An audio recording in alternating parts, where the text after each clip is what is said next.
We need this domain. I've set my max to 1,000. You're close to this person, but you've never met them. Oh my god!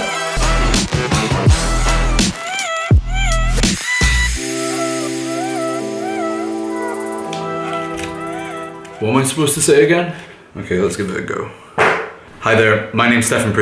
I founded my first business when I was 17 years old, but most recently founded a business called Subly, which is the subscription e-commerce platform. This vlog is about the ups and downs of growing a bootstrap business and running a remote team. So let's go.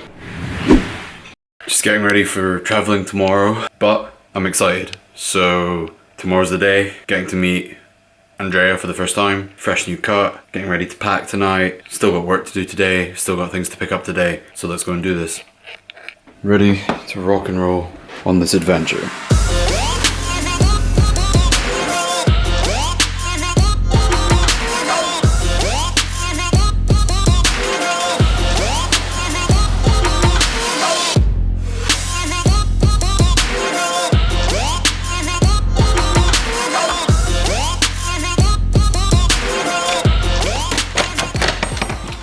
So I've arrived in Rome, in Italy. So excited because I've literally picked the best Airbnb ever. I'm gonna show you around real quick. These are authentic frescoes. The whole place is just stunning.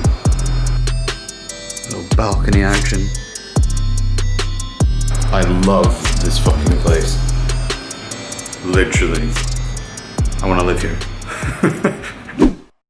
Imagine knowing someone to the point where you've seen them getting married, seen them having a child, you've spoken about all of the nuances of humanity and all the deep topics that you're passionate about. You've worked with this person for many years, been in the trenches with them, gone through the trials and tribulations with them, and you're close to this person, but you've never met them. As you may or may not know, Subly has a remote team. I was on a plane to Ukraine about 2 weeks ago to go and meet with some of our team. I'd never met them before, and like right now how I'm about to meet Andrea, who I've been working with for 2 years, for the first time, face to face. When I was on the plane to Ukraine, it just kind of dawned on me how special this experience was. That there was people that I had never met, that I was working with, doing incredibly cool things with, had a relationship with, but never had actually met them. I just figured, I was like, this is a unique thing, and people have been telling me to do content, share the story, and I just was always very private and I didn't really want to share it, but in that moment on the way to Ukraine, it just clicked. Basically, what's happening right now is, you may or may not know, we do not have the subly.com domain. It wasn't available when we first launched, and so we used the .co domain. We noticed that it was going to be what's called dropping soon. However, didn't go completely to plan. Another company bought the domain and have put it to auction. So I'm going to go check in on the auction and see how it's going right now. Okay, let's check out what the price is right now. Okay, so we have 2 hours and 48 minutes left, and the price is currently at $390 US. We have a price in mind for the domain name. The ideal scenario is $500, but the worst case scenario, we'll be prepared to go to probably about 1,500. Let's hope it stays at 500. So the domain is currently sitting at $410. Oh, never mind, it's at 430. And there's 1 hour, 45 minutes left, so let's check back soon. Also, the thing that really bugs me about this is that anybody who bids, I feel like, should be in jail because we own the trademark for Subly. And I really hope we don't have to go to any legal proceedings, because that's just like an absolute pain in the arse. We need this domain. While we wait, I have a fun little story for you about the subly.com domain. Way back at the beginning, when I came up with the name Subly, I realized that the domain was taken. It was taken by somebody in France.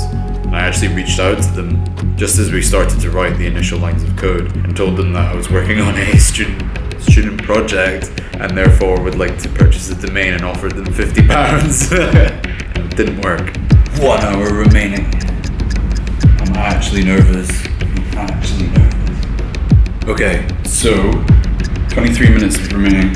I've outbid him now at $610 US. Watching intensely. Okay, so the bids are coming in as expected. I've set my max to 1,000. Current bid is 810. There's a few snipers that came in. Okay, now the seconds are showing. Oh, it's getting intense. It's up at 910. So we're at 4 minutes. Still, people are still coming in with bids. It's going up very quickly. Not enjoying this. Fuck. Heart is going. Oh. Just thinking 2,550. It's not good. I'm gonna let the clock go down to let them sweat a little bit. I think they've won.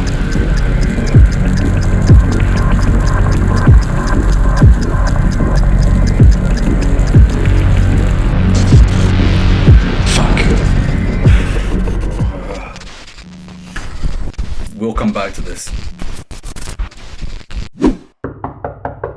Andrea's just arrived. It's the first time I've ever met this fucking guy. Andrea! Oh my god! Fucking, there he is! There he is! There he is! How are you, my man? Cheers, man. Cheers. It's a video. There's a one-time. Oh, you're in. A little bit sore from yesterday. I stopped recording the auction that was going on for the subly.com domain. I don't really want to share how much it cost in the end because it was way more than I mentioned that I'd planned for, but a necessary expense for the brand. I mean, 6 years without having the .com domain, that had to happen, so it was $4,000 by the way. I'm just approaching Fontana di Trevi. Yeah, oh yeah, look at this.